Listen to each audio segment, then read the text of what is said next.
what? If I've been depressed, share that. If I've struggled with visitation, share that. If I've struggled with uh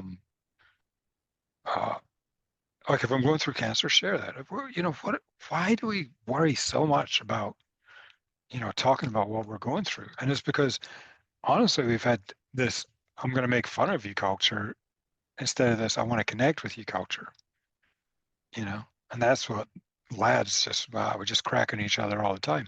Well, no, that's fine. You can do that. There's a time and a place for having a good crack and a laugh at each other and laugh at yourself. There's also a time where you can really get bonded to some people, and share what you're going through. And that's okay. You're listening to Give Yourself Some Leeway with me, your host, Eugene Lee. Today I am joined by Steve Moby Lynch, who is currently completing the Ocean 7 channel swims without a wetsuit in what can you imagine as brutal conditions.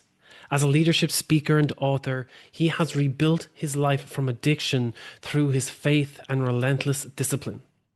If you're a high performer pushing through exhaustion because quitting to you feels like failure, then this episode is for you. Steve, welcome to Give Yourself Some Leeway. It's such a pleasure Yeah. to have you on the show. And as we said, it's like we need to press record before we miss any of the things Right, because sometimes the right. nuggets are just lost in the pre-recording. That's right. That's right. Well, thanks so much for having me. It's an absolute pleasure. And we're just excited. Like we were talking about coming up the seventh of seven channel swims, the Ocean Seven, on July 19th. And I think he asked, how are you feeling? I'm like, I'm excited. I'm excited. Like yesterday, I got my packet through from the Catalina Channel Swimming Association. So two observers have been assigned. And I talked to a young girl, or a girl, Mackenzie. Great name, Mackenzie, coming from Scotland, like fantastic. I met her swimming Scar. It's a four-leg swim out in Arizona a few years back. And she's lives out and does kayaking for UCLA and stuff. But our instruction, and she's going to be our kayaker with a couple of our friends and family members filling in as well. And so, and then I got the tracker information too. So like everything, we're what, 3 weeks out, but everything is starting to really fall in place. And the training has gone well. I haven't got sick or sicker. And I was just thinking about, while I was saying all this, I was thinking about giving yourself some leeway. And what I'm doing in this swim is I'm giving myself leeway just to really enjoy it. Like I think I've been so focused on the process for the last 3 years of the swims that I've just been so locked in that I'm like, I don't feel like I've celebrated just even getting the trackers set up early, or the conversation with the kayaker, or because I had a great conversation with her yesterday, or just having the knowing who my observers are, and like just really celebrating each step as we get closer over the next few months. So I'm excited. That's a big step that a lot of people skip over is celebrating the small milestones. Oh my Like gosh. as you said, just getting your kayaker and even just celebrating with people as you make the progressions, the small steps, the Yep. small Yep. wins. Because if you don't celebrate them there and then, you're going to look back and say like, "Oh, it's too late now." It's like when you miss someone's birthday and you're like, "Oh, it's too late to say happy birthday to them 2 days later." So I'm horrible. I am horrible at celebrating the achievement. Like I actually had a coach a few years back. He's like, "You just swam 21 miles and didn't tell anybody about it." I was like, "Well, it's bragging." He's like, "No, man, you achieved something. Celebrate it. Share it with like, hey, this is," because they see where you've come from. So like, if people are like, "Well, you're bragging," then that's their problem. That's them trying to shrink you back. And I was like, "You're right," because this isn't about me bragging. This is about me saying, I swim for every person who's battled addiction or who's been affected by addiction or who is battling addiction. And if they can see that how your past doesn't define you, then why not celebrate it? So but I have been very bad at celebrating the big wins. I think I celebrate like the small stuff, like, oh man, I got out of bed for, someone asked me the other day, well, how long have you been getting up at 4:30 in the morning? I was like, I mean, it's got to be going on 7, 8 years now. Because well, it could be actually probably longer, probably like 10 years. Because that was the only time when we got remarried, I could get time to myself, go work out or train or read my Bible or whatever my morning habits were. So I was like, you start going, oh man, I've been doing this a long time, and I don't ever celebrate the fact that I just got out of bed. Because I went on a 3 month run last year where I had to battle to get out of bed every single morning, and I didn't lose. It was like I won. So celebration is, I think it's definitely I would say it like this. It's funny. I see influencers celebrating a picture of like them just laying in a pool in a beautiful location, and they haven't really done anything to get there, but yet somebody achieves something highly physical, and you're like, well, why wouldn't you share that? Yeah. I guess it's where people they don't celebrate this. They see them as small wins because you see it as a big thing, a big goal as you're working towards it. But once you achieve it, and this is a problem for a lot of high achievers, is that once they achieve it, they've already set the next goal. And once they've achieved That's it, it no longer has the same significance. So they don't even celebrate because they've already had, let's say, the shiny object syndrome, or they've seen the next higher level, and they say, oh, well, this marathon I've just run isn't enough anymore. I now realize that there's an ultra marathon. And then that becomes a bigger goal, and they keep on setting the bar higher and higher and dismissing what they've already achieved for yeah, fear of, as you said, bragging. yeah. I, the interesting thing is though, like it's not even. I know for me, it's like the when you talk about big goals, I don't ever see the end of the runway. So it's really like I don't even see them as big goals anymore. I just see them as milestones on the path. And that's been a big shift in my mindset because it's like I think I heard somebody talking years ago, and it's like when you go from youth to senior sports and then senior sports to professional sports, but you think you've arrived when you've got to the professional. Well, no, you're just starting the next level of it, and there's so much further you can go. So it's really how would you shift it from you to the achievement focused to milestone and celebration. Um, this is a very interesting concept. I want to touch back on what you said about your 3 month run where you found it difficult getting out of bed, but you never missed any of those mornings. What was there, let's say, a narrative that was going through your head about whether not to get up and what got you to get up? Oh man, the narrative changed so many times. I was just like, I don't want to do it. I'm too tired. I've got up so many months in a row. I deserve this morning to sleep in.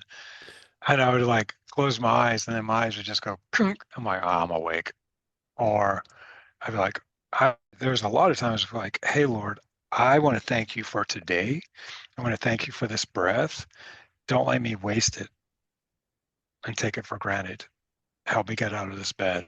Or I I even tried the Mel Robbins 5 4 3 2 1. Unfortunately for me, 5 4 3 2 1 only worked a couple times. A bunch of other times I was like 5 4 3 2 1. Well, I'm still sitting here. I don't really know what I'm supposed to do now. Um, but no, I found that prayer really got me out of bed more, focusing on like, hey, if I skip today, I call it breaking the chain. If I break the chain today, how much easier is it going to be to break the chain tomorrow?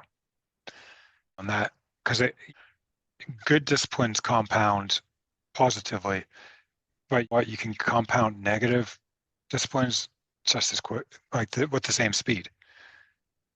So I'm never trying to break the chain of, man, I'm the guy that goes and does an ocean swim, a 21 mile or 13-hour ocean swim, like in New Zealand. And the next day, people who are staying with, they're like, hey, we're going down to the ocean. We're going to go jump off the pier and just swim around a little bit. You want to relax or you want to come with? I'm like, I'm in. Like, I am totally in. Like, I always want to swim the next day. I don't, I, I don't want to break the chain of not doing what I love because I haven't created a life where I'm trying to escape anymore. Right. So other narratives, it's like, I think just feeling like you've accomplished something just by getting your feet on the floor. Because that's the smallest step is rolling over and getting your feet on the floor. So like if I know if I can get my feet on the floor, I know I can get up. If I can get up, I know I can get to the bathroom. If I can get to the bathroom, I know I can brush my teeth. If I can brush my teeth, I know I can get dressed. If I can get dressed, I know I can get my, uh, well, it's now salt and lemon water drink. I can get that. And once I'm out in the living room, well, my stuff's all waiting for me with the car keys on top of it. So I know I can get in the car. And then if I can get in the car, I know I can drive it to the swimming pool. Now, when I get to the swimming pool, there was one time, only one time, I didn't know if I could get out of the car. I sat there staring at the building. And I sat there and sat there. I did a video. I either went live or I did a video. And I was like, I'm really struggling this morning. I got here up to one every step of the way, but the next step of the process seems really hard getting from the car to the pool. And I don't really understand why, but I do know this. The smallest step, next step in this process is opening the car door. And I opened the car door. I'm like, if I can open the car door, I can get out of it. Boom. And I got out. And it's like, I think you've got to constantly in your brain go, what is the smallest, tiniest thing I can do next? And it saved me 1,000 times doing it that way. I love that, especially breaking it down to just opening the car door. And because some people, they think the next step is getting into the pool.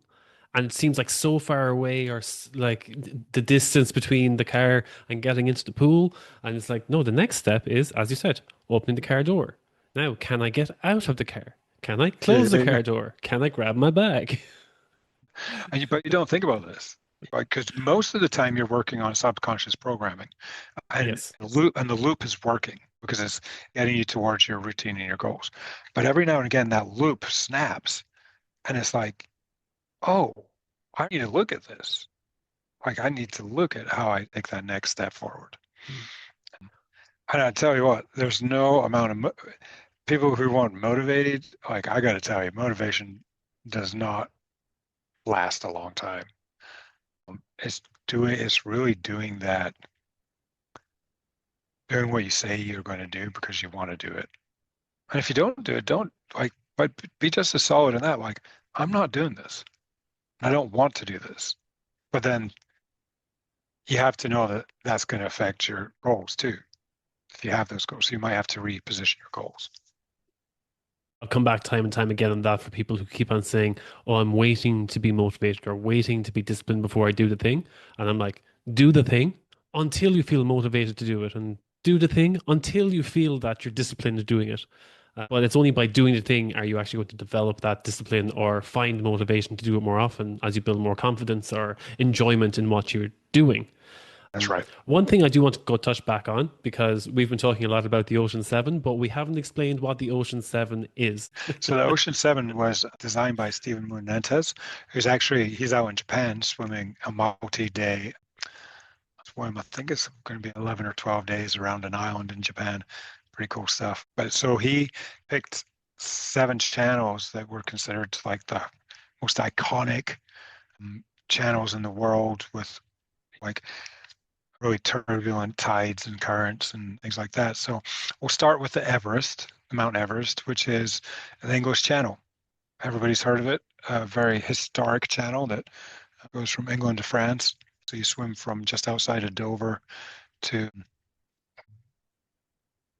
not Calais to the Cap, close to France. That's the Cap. Can't even remember the name now. And that's 20 miles. Pretty cold. 60, 62 degrees. Anywhere from most swimmers are anywhere from 8 to 14 hours, depending on how it all works out on the day. Some more than that. Then we have we'll stay over there, North Channel from Northern Ireland, Scotland. It's 21 miles, very cold, like relentlessly cold, 54 degrees, 58 degrees. huge lion's mane jellyfish, like bigger jellyfish than you've ever seen in your life, in groups as well. And they are just, their stings can really shut down your nervous system. So not good. Then you have Strait of Gibraltar from Spain to Morocco, super iconic body of water, intercontinental swim. It's about 9 miles, but very Tarifa, where you stay in Spain, is the kite surfing capital of the world. So you can imagine trying to get a swim day is pretty hard. Then we have go down the other side of the world to Japan. We have the Segura Strait from northern Japan to Hokkaido. Actually goes from Kodomari to Hokkaido. I think it's listed as like a 14-mile swim, but it's really like a 21-mile swim from where you start on. And that is an incredibly underrated swim. People think it's shorter because it's done from the top of Cape Tappy to Hokkaido, but it's not. And the currents there, you can get caught in eddies on the other side and just not get into the land. So very hard. Then you have the Cook Strait in New Zealand, which is, I would say, probably one of my hardest, from the North Island, South Island. The first 4 hours went swimmingly. They were fantastic. And then the waves kicked up to 4 to 6 foot swells, pushed me north for about 4 hours until the tide changed and sucked me in, thank goodness. But I was heading out of the strait. And that's cold. That is relentless. And it's pretty sharky as well down there. And then the Catalina Channel from Catalina Island to San Pedro-ish. That's 21 miles. I'll swim that on July 19th. And then the longest, which I actually did first, was Molokai in Hawaii to Oahu. It's about 26, 28 miles. And that was through the middle of the night. So obviously super big water, super sharky. Just all the swims have different complexities, but Mother Nature, I can imagine on your podcast, you talk a lot about submitting to the process. Well, there's nothing, you cannot submit to any process more than submitting to Mother Nature. When you're sitting on a swim window for 5 days and you don't know if you're going to swim on the first day or the last day, you don't find out the night before your swim because the weather is so unpredictable on all of these channels with the wind, the tide, the waves. And then you actually get in the water and you don't know what marine life you're going to get. So it is complete submission. And if you try and fight a channel, you will lose. If you just submit to her and boil down your process and just keep moving forward, you might make it, you might not, because she might turn her tide on you an hour before she's supposed to, and you might not get it. So thankfully, we've got Catalina to the last. It's still going to be a hard channel. It starts at 11 o'clock at night, maybe 10:30, somewhere between 10 and 11:30 at night. I'll start. So that means I'm swimming through the middle of the night, right? And I'll land in the morning, but it's only on one. I don't have a window. So if the weather is bad that day, I'm still swimming. But it's been a crazy ride to be the first person to be like first publicly recovered addict to possibly finish them. Right now, we're sitting on 46 people have completed them. 3 completed it last week in Japan, 3 friends of mine. And then we've got a few going on this week and a few in the next tide in Japan who could finish as well. So I don't know. I could be anywhere between, I'd say, 48 and 52 people in the world to finish this if I complete this in Catalina, which I'm going to complete this. But it's been an incredible process of learning and growing and communication, and I'm just super blessed to be here for sure. And as you mentioned before, especially the English Channel, I can imagine how cold and brutal that was. And as you said, but you've done it without a swimsuit or without the wetsuit, right? Yeah, So all of them without a wetsuit. you can find that crazy. Like even going into like the Irish Sea, it feels like knives. Even in the summertime, the water is as cold as like swimming in knives. But you've said before that the hardest current you've ever fought wasn't in the water. What was it? So the hardest current I ever fought, like the hardest thing I've ever gone through in my life, and I would do it in this order, was number one, dropping my kids off after visitation. I to this day, I can still feel that.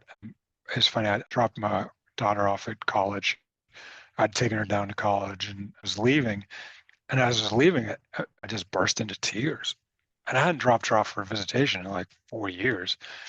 And she's like, Dad, what's wrong? And I'm like, I'm just remembering all the times I had to leave you with your mom to go home. And and I don't think dads talk about that. I don't think moms talk about it. I don't think, especially the ones who only got every other weekend. That's horrible. Any court system that thinks that that's acceptable, like honestly, just needs to really assess their lives. Because it wasn't like I was doing anything wrong at that point. I was paying all my bills, paying my child support, doing everything I was supposed to do. But still, I could only get 2 weekends a month. So that pain never went away. Then the next hardest thing, my number two, is dead equal. It was beating addiction and then going through grief. And I'll explain why those two are the hardest currents, second hardest currents. Beating addiction took years. Like I was just praying and praying and praying, but then it really came down to like I couldn't go any further. I was like, Lord, I cannot do this anymore. This is not working. And it was like as soon as I said I can't do this anymore, he just went, okay, I'm here. I got you. And my life didn't get better for years, but I got clean and sober. I just had to deal with all my consequences. The reason I say grief was when Laura, my non-biological sister, just a really great friend, sister to me, huge confidant, she passed of ALS and walked that with her the last few years. But then 8 weeks later on Father's Day, my dad passed. And that summer, I was like, my brain was so scrambled. It was like I was in the last year of addiction. Like I couldn't make decisions. Like I was completely like on why, like it wasn't a fog. It was like, I cannot, and drip in the bucket was too much for me. And it was what I would describe now as it was on the verge of burnout, but really it's, it wasn't until a few months later I recognized I was like just going into depression. And I didn't have language around that. But I went to a grief counselor who I still talk to this day once a month, funnily enough. But it was, it was, the depression was so strong from that. It was super, and I always want to say this because it was really scary.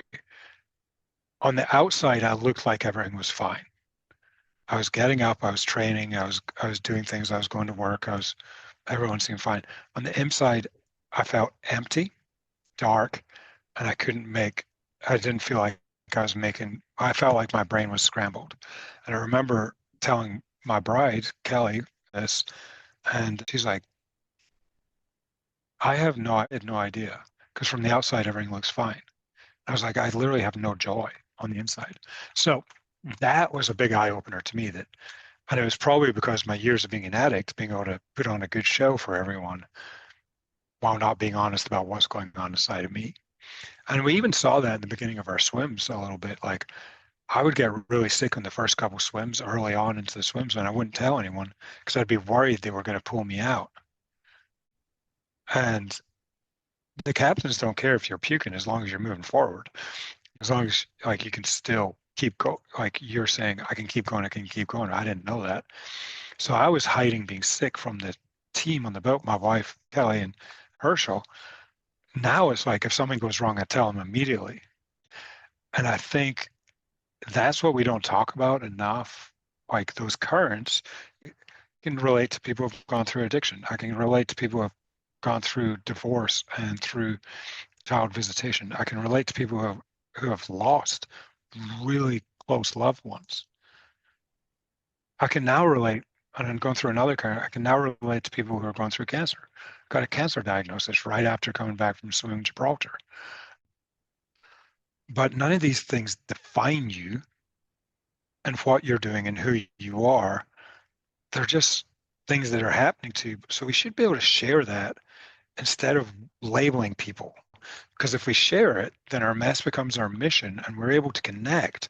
And if we connect, then we can have conversations. If we have conversations, then we don't feel disconnected. We feel connected and we can actually keep going, right? It's the currents of life, I think, are actually, we've labeled them as all the bad things that happen to us instead of they're the most incredible learning experiences that we can ever have. They're actually gifts. That was very beautifully put and very powerful. And thank you for sharing as well, because it's very especially for men. It's very difficult for men to be that open and share what is going on. I like how you mentioned about getting sick during the swim, and right now it feels like me as well, absolutely sweating here and constantly Yeah. dabbing my face because literally hot boxing inside the room here in Switzerland.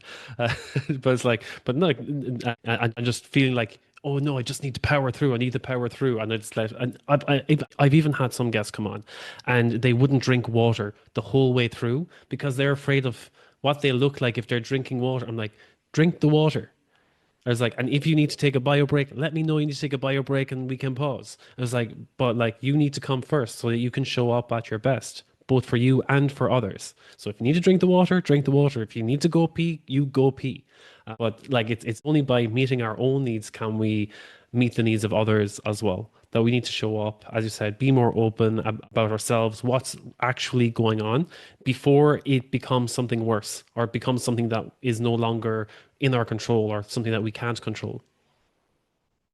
And that's the thing, like it's pushing off when we sweep our emotions, feelings, and not all needs. I'm not saying like you constantly have to focus on yourself. Like if you're constantly just self-focused and it's just for you, then that's one thing. But if you're taking care of yourself so you can take care of others, that's another thing. But I think when we have an inability to just share where we are and what's going on, then it's like you're sweeping everything under the rug. And if you sweep everything under the rug long enough, the rug's only so big. And if imagine it was poop, it was dog poop, and you're pushing it under the rug. Well, eventually that poop's coming out the other side. Not to mention that rug's going to stink. Not to mention, like, it's going to get a little squishy when you step on the rug. Like, all these extra things start to happen, right? Uh, and it's honestly one of the biggest problems with that is we care too much about our image and what people will think because we're in like the war babies or the war generation was like just stiff upper lip, get on with it. It really came from that building era, right? Then you got the war babies, the boomers who are like, well, that's how we were brought up. We're just do what you say you're going to do and nothing else matters. And 5 o'clock cocktails every day. And like, this is just how we're supposed to be. And we're the best generation ever. And then you get Generation X, where it's like, we started questioning everything because we're like, we just refused to believe this is how the system works. And why does it even have to be a system? So now you're getting to the younger generation that's going, well, wait a minute. Shouldn't we care for the people around us? It's okay to make profit, but shouldn't we care for people while we're making profit so that everybody can make profit? So it can all be, and I just love it. I love that younger generations more into like connection through, like I hate the word authentic, transparent and real connection when they have the least opportunity for it because it's all online. But I think they're even going to come back to like that in-person connection even more. They're gonna yearn it and seek it. I even went through that a few years ago, like probably in 2018. I felt like I had to go to coaching events all over the United States outside of my area because I didn't feel like I could connect to guys in my area who had a lot of big, different, weird goals. And it was like, okay, if I didn't feel like I could share either unless I was out somewhere else with this group of guys that I wasn't in the same community with back home. And I remember walking with a good friend, he's ex-special force, he's Adam Smith, and it was one of the first times we had met. And he said, well, wait a minute. You can swim at that point. You can swim 12 miles open water by yourself with nobody around, but you can't share about your addiction online. He's like, that is some BS. That is the biggest crock I've ever heard. Like, how dare you not share your experience to help others? And I was like, and he called me out in front of like 300 guys. And I was like, what? But I learned from that. I'm like, well,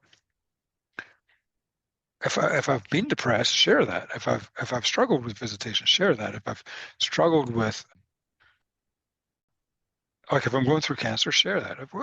Why do we worry so much about talking about what we're going through? And it's because honestly, we've had this I'm going to make fun of you culture instead of this I want to connect with you culture. And that's what lads we're just cracking each other all the time. Well, no, that's fine. You can do that. There's a time and a place for having a good crack and a laugh at each other and laugh at yourself. There's also a time where you can really get bonded to some people and share for what you're going through. And that's okay. It's, I think, understanding the difference between when people are doing it to seek validation versus when they're doing it just to be open and connect. Because some Yeah, yeah, people yeah. will always have, they'll come and they'll complain. I know someone who went through, let's say it was like a shamanic ritual thing where they like did ashwagandha and they opened up their heart and they felt so relieved that they had opened and shared their heart during that ritual. And then they went back a year later and did the same thing. And when they went and the shaman came and was like coming up to them and it's like, oh, they're going to make me feel great again once I open up about my feelings. And they were like, what are you doing back here? We spoke about all of this last year. You're on your healing journey. You should be moving on to the next thing. You opened up about all of these things last year. It's like, what have you come back to me? Because there's nothing new. You're on your recovery journey. And you realize that the reason he went back was because he was seeking the validation that he got from the last experience. And rather than focusing on moving forward, he was moving backwards towards trying just to be validated again. But like that's the difference in being able to open up about our hardships and like not always just showing the, let's say, the rose tinted lens, but also the hardships that we go through in order to get there. That's the part where especially men don't connect. They'd rather have a few beers and laugh it off and a few crack a few jokes rather than actually address what's going on. For sure. For sure. It's like you want it's the time and stages of the pub, right? So depending on what time of night where you're sharing. Oh, like, oh, my dog died. Oh, then you can get deeper and deeper into it. And it's like, oh, come on, mate. You should just be able to call your friend up and be like, oh, I'm struggling with this, right? Uh, and that's where my best, closest friends in the world are like, you gotta call, hey, man, I really struggled with making this decision last night. Can you just be praying for me? Or I just wanted to tell you, I'm running through this right now in business. I had a tough day yesterday. Just want to like I can get off my heart. Absolutely, man. Appreciate it. I'll carry that for you. You don't have like that's just normal connection, right? But I think so that this is interesting too. Like one of my spiritual mentors, I remember Mike Bowden saying to me, "Hey, do you tell God about the stuff you're struggling with?" I was like, "Man, God doesn't want to hear me whine. Like if he's God and he knows everything, like why would he want to know that?" And he goes, "Well, what relationship is it if you're only being one way and only bringing the good things to him, or only bringing your requests to him? Isn't a relationship full where you can be thankful, you can laugh, you can joke, you can cry, you can that that sounds like a whole person and a whole relationship, opposed to just focusing on, like you said, the rose-colored glasses." And that always stuck with me. So it helped me. It's really helped me in marriage. It's obviously something I've had to relearn while I was swimming. Uh, but I think that's the beauty of also doing some hard physical things. When you come to the very rock bottom of who you are physically, when you push yourself to that spot, you really find out who you are, like who you are in that moment. And you'll find out how you communicate, how you treat people, how you treat yourself. Do you still love and care for yourself at that moment? So I can't speak enough to like go do something physically hard, not once a year, but multiple times a year. But make at least one big thing every year where you're like, I'm. I, and I was on a podcast with Jess. I can't remember his last name. I apologize, but he's like, I'm not athletic, but I got really into hiking. So I've done a 4-way rim to rim in Colorado, and I was like, that's amazing. Why did you do that? And I knew why. He goes, because he's like, I wanted to find out who I was at my worst. And I was like, that's awesome. And I think there's a lot more, you can learn a lot more about yourself, pushing yourself to the limits and seeing what you're capable of, because it also builds confidence. I think it was on the Leaders Commute, right, with Jess Villegas. That's right. Yes, Yep. I listened to that interview as well. And it was actually, I had another guest on as well who spoke about it. It was like a Japanese concept. I can't remember, it was misogi or something like this. It was like Yeah. a Japanese concept of setting a goal for the year and working Mhm. towards that goal. And it was the process of who you become in working towards this big, what may seem like an outlandish goal, but it wasn't about achieving the goal in the end. It was about the process of who you become in order to achieve that goal. And then you just do that event. It's not That's about right. completing the event, it's about participating in that event and seeing how far you get and the person you've become in the pursuit of that event. That's right. There's a lot of talk around that. Discipline creates freedom and all this stuff. And it's true. Like the more you get better at time management, the actually more you can do in life. I like I went and trained.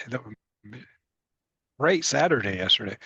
Went and trained for 3 hours in the morning. Came home and then we're having a baby shower for our daughter-in-law because she's never had one, and it was her third kid's coming, or another grandson. So I had one of my grandsons and one of my granddaughters upstairs playing in my office. We had toys out. Actually, I took it probably a little further. I had a reading area, I had a car area, and I had like a learning area for like toys and working out hand skills things. And so I got to do that for 2 hours. And then I got to go down and be with the family after that was over. And then end of the day, my wife and I just got to go sit next to the pool and talk. Like no phones, just like sit there and just be together. And you start to realize like it was all the entire day was planned up until 7 o'clock, and then we had dinner and watched a movie. And that was great because I didn't feel like I missed out on anything, but I still got a good amount of training done. And I think the more that we can understand that scheduling, just schedule, you'll actually stop wasting time and start living. Because the subconscious living, just going through the motions, that is the definition of living in the matrix. And you mentioned as well about hitting the rock bottom is how you realize like who you are. It's like you stop living on autopilot, as you mentioned, living in the matrix and living subconsciously, or having your routine, as we mentioned as well about like getting your bag out of the car. That's also all this program that's running in the background. That these are things we can do subconsciously, but it's only when you hit that rock bottom moment where you realize this process that I'm going through, the system that I'm using right now, no longer works for me. It's gotten me into this state, and That's right. that's a program that I don't want running in the background anymore. That's going to That's right. continue running in the background until you make a conscious effort to change that. And everything that your body is going to do, like your brain is going to go into protective mode and go like, hey, you're trying to change my core programming or all I know right now, what's been keeping you safe for all these years. And it tries to fight you on everything. But it's a difficult, for me, it was very raw, very uncomfortable at first as well, to try and change that process, to bring in what they call a new normal. And it's only, as we mentioned as before, motivation and discipline can only get you so far, but it's not Yep. going to get you far enough for it to become your new normal or to get beyond what's been holding you back. What is like, it, where the point where you start self-sabotaging because it feels like, oh, this is no longer you. Did you reach the point where, because let's say, especially when it comes to the swimming or and getting up earlier in the mornings and things like that, where your body just fights, as you said, you had that 3 month stint where it was like, no, I don't want to get out of bed. It's like where your body's like, no, enough is enough. I don't want to do anymore. And oh, this is not me. That's a big narrative that comes up a lot for people I'm working with, is that, oh, that's not something I do. That's not me. I haven't been there in a long time where this that's not me. I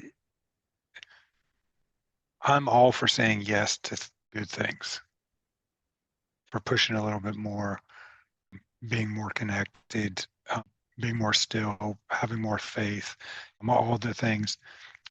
I think I get to the point where I'm like, I like to solve different problems, more problems on a daily basis, because that makes me feel like I'm living a little bit, right? You talk about subconscious loops, and if you take the same way to work every single day, then you're going to see the same cars, same people, same, because everybody's doing the same thing at the same time. And I remember years ago, a guy saying, try putting your watch on a different wrist. Like that would blow people's minds. Or try, I've got 3 different routes that I go to swim. I got 3 different routes that I go to the gym or come home from. Like I don't always take the same way. Like, because you have to break up your neural pathways and create new ones. And that's the constant fight, right? If you do the same thing every year, you go to the same place, they have the same parades, the same activities, the same thing, like, and it's just a different year.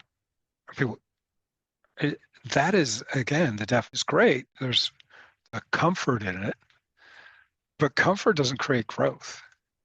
And growth doesn't create opportunities to help other people. And if you can't help other people, then what are you doing? Uh, so I think there's always this fight of getting out of your own way so you can help others.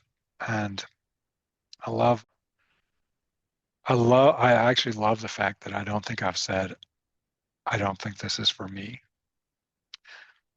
I remember the first swim I did, the first channel swim I did. I remember thinking, I was like, man, I don't know how I'm going to do this. Like maybe I have been off more than I can chew. And my kayaker had turned to me and he's like, because I said to him, I was like, I just don't know, man. He's like, Steve, it's called an adventure for a reason. I was like, you're right. Let me pray about that. And I went and prayed and I was like, hey, Lord, I ask in Jesus' name for you to calm the seas, but you haven't calmed the seas. And he just said, I never promised to calm the seas just because you asked my name, but I promised to calm you in the seas. And that became a real big life lesson for me. Like, no matter what's going on in life, I can still be still in my heart, no matter if there's chaos going on outside of me. So it's not thinking that I'm not supposed to be here. It's more thinking like, what can I learn from this? And again, what's the smallest part of the process? And hey, what about the people that are are going to get hope from a guy who's completed this? What about that conversation I have? And I failed to swim. I failed the North Channel the first time I did it. Didn't work out. And we won't go into too much detail on that, but it was like that burned. And it wasn't the fact that I didn't make it. But then I realized when a friend said, it was really nice to see you not make a swim because you've made every swim you've ever done. And you only started swimming again 7 years ago after not swimming for 25 years. It was like really nice to see you struggle because then it brought a human element into it. I was like, oh, okay. We do love to connect through failure. You're real cheerleaders. Now there's obviously people out there who are thrilled when you fail, right? But your real cheerleaders are the ones who are like, no, man, because I know you're going to come back. You're going to figure this out and you're going to come back stronger. And I was like, it was fuel. It wasn't the fuel to go conquer that channel. It was a fuel to like figure out the problem that I had to solve. So instead of saying I shouldn't be here or I'm not here, what is the problem I need to solve so I know that I'm okay being here? How do I get rid of this imposter syndrome? You should have imposter syndrome if you're doing new things, right? Exactly. Yeah. The thing you want to have imposter syndrome because it's like, I don't have evidence. I'm like, well, of course you don't have evidence. You haven't And tried if this you yet. haven't The only you way haven't you're going to tried it build yet, evidence is to try it. yes, but I'm not good at it. Fantastic. How do you Yeah, get great. good? That, The that, same conversation. yeah, I don't see like any toddlers running marathons. So why do you think you're going to be good at this if you've never done it? Right? it's like seeing a toddler that's never grazed their knee. It's like, no, the toddler should always have grazed knees. They should always be falling over, always learning from something. If they've mastered running, they should be jumping. They should be climbing. I think my daughters get a little, I think they're okay with it, but because I think they understand, but all the girls, like my wife and the daughters, one of the grandsons will get a like a boo boo or whatever, and they're like, "Oh, poor guy." I'm like, "That's awesome. That's awesome." Do it again. So he's learning, or and I do. I think the more you can scrape your knee, the better. The more you can bruise your ego, the better. Like you'll figure it out. The aversion to risk or the aversion to failure. And it's like, as humans, we've always failed. Let's say we raise a knee, we break a bone, we heal, we recover from that. And either we come back stronger or we injure ourselves so bad that we learn not to do it again. We learn to find a smarter way to do it, or we find a way that we can get support to do it next time. That there Yeah, are other ways of doing it that we don't have to do it alone. And if we find that we can't do it alone, we get the support that we need. yeah. I think we just have got so bad at understanding that process because everything can be bought and purchased and convenient. You can Can it though? convenient. No, well, we think people think Yes. that. People think that. Well, I can just purchase my life. But then you go back and you're like, well, what about the guy who first opened an oyster? Do you think he got that right? What about the guy that first butchered a cow?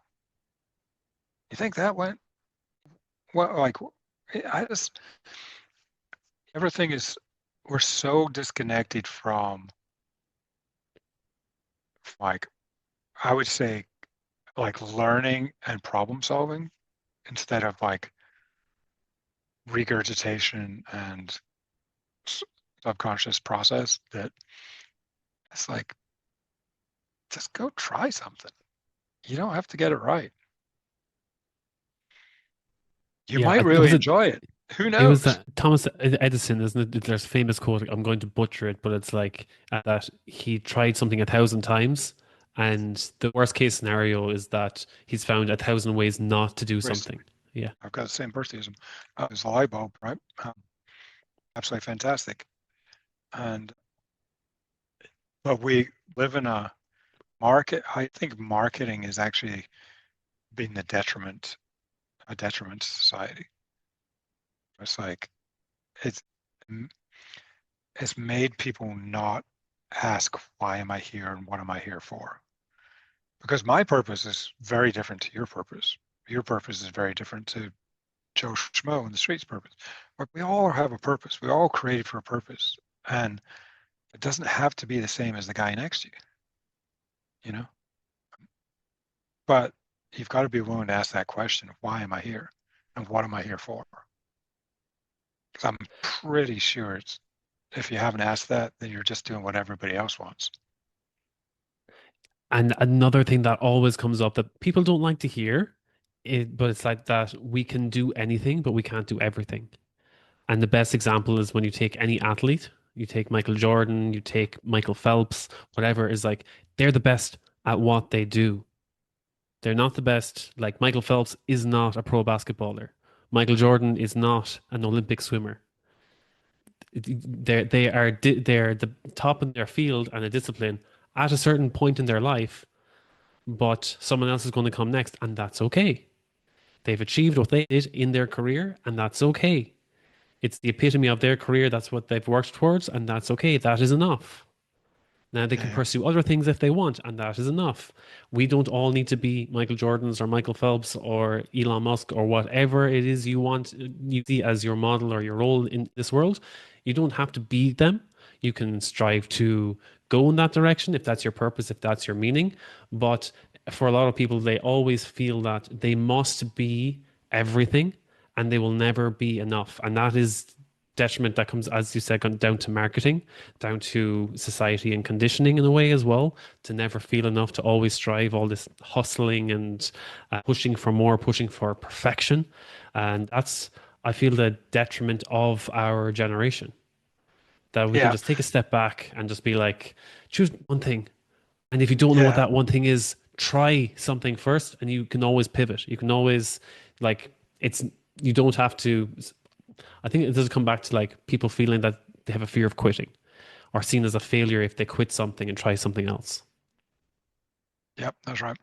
I love, there's nothing I love more than seeing someone who's good at their craft and they're not famous for it, but they're really good at their craft. And this, it could be a boat pilot. It could be, it could be a barista. It could be a pizza dough tosser. Like, I don't care. Like, you're just really good at what you're doing because you've stuck with it. Moms, like moms who are just incredible moms, like who have calendars and this and that, and their kids are learning and growing. Like, that's incredible to me. Like, say, I laugh with my bride. I'm like, man, 2 hours with the grandkids, I am spent. And I'm like, I don't know how our daughters and daughter-in-law like do 8 hours all day with the kid. And like, it is not my gifting. My wife has a gifting where she can relate and talk and give tasks and come up with things for them to do. I'm sitting here going, okay, I've got 2 hours and I'm like, how do I enjoy and how do they enjoy this next 2 hours? It's not my gifting. And the thing is, we all have different gifts, but be curious. Be curious. Man, you could be the best fish and chip guy in your island.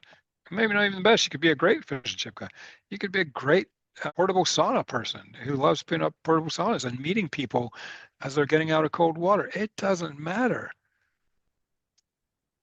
But be curious and go find what you love doing. And if you love doing it, then do it. If you don't love doing it, don't, like, figure out something else. You know? Steve, I want to wrap up with uh, just your advice on if there's anyone listening who's a high performer or leader and they're exhausted, running on autopilot, as we've touched on, and they feel justified in quitting. Sometimes in quieter ways, as we mentioned, like burnout, resentment, or that they're simply just going through the motions.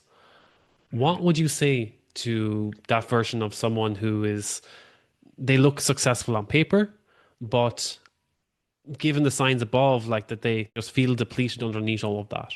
What advice would you give to Yep. them? And this is great because if you're depleted, if you're feeling it on that inside, but nobody can see it on the outside, then the fastest thing you can do, and is the next small step of the process, is honestly just tally a list. What's working, what's not working. And if your not working is outweighing your working, then what can come off my list right now to that I can say, I'm not going to do this anymore because this is not working. Of what can go onto your list that could be working. Okay, so that's getting clear on what is working in your life and what's not working in your life. Then once that, be like, get really clear on, is this what I want to do with my next year, 3 years, 5 years, 7 years? And if it's not, then start working a process that says, I want to be really inquisitive. What do I want to do? What would really fulfill me? And it might just be as simple as like, I want to go to yoga 3 times a week. That's what's missing in my life. And I might skip an hour of work at night instead of working till 7 every night. I might work till 5:30 so I can go to yoga 3 nights a week so I can perform better in work. I don't know what the answer is for you, but I do know that if unless you go to war with the person that you're looking at in the mirror and really ask that person some hard questions, you're going to keep going through these motions. So be very inquisitive with yourself about what you're doing, why you're doing it. And the other step of that is reach out to someone Like if you're a high performer right now and you're wanting to go through a process but you're not sure how to do it yourself, and you're feeling that, reach out to me, stevemobyleach.net. You can find me, drop a comment, I'll get in contact with you. And we'll just take you through a very simple process that will get you very clear on, again, what's working, what's not working. And I can help you figure out where you want to go. But it starts with that self-evaluation. And you touched on it, Eugene, probably about 30 minutes ago.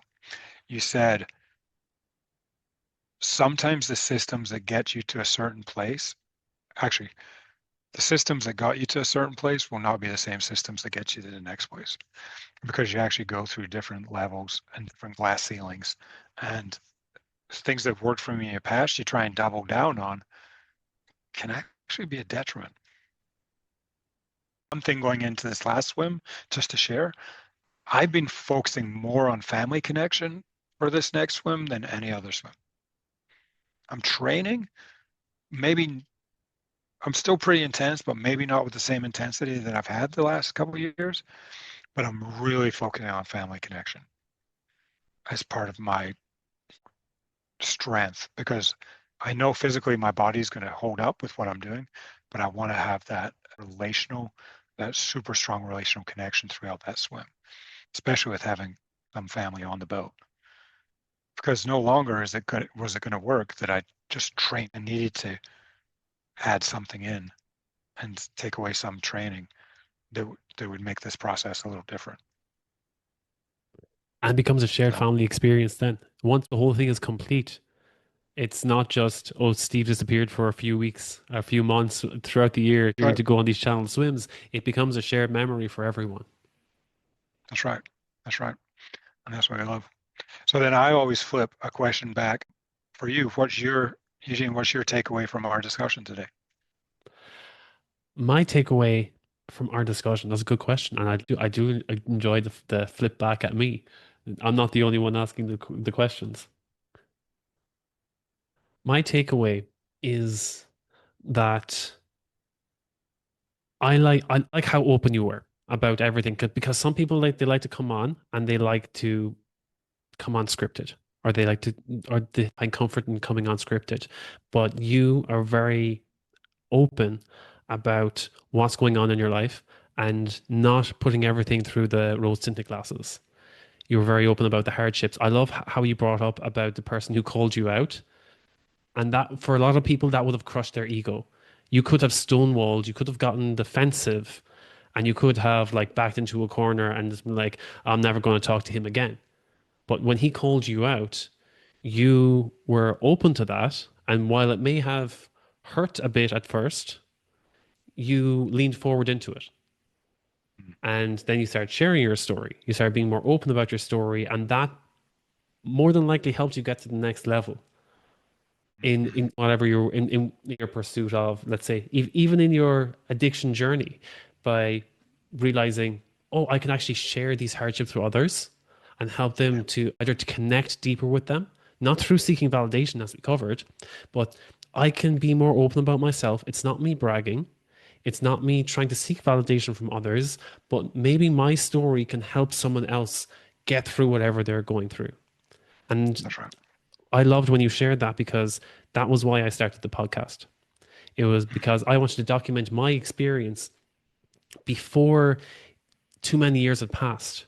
And I look back on it and I downplay it, or I dismiss what I went through. I dismiss what was raw, what was uncomfortable, what I struggled with, because I knew that if I didn't put it down on paper, I'd be very quick to say, oh, that happened. I don't want to talk about that anymore.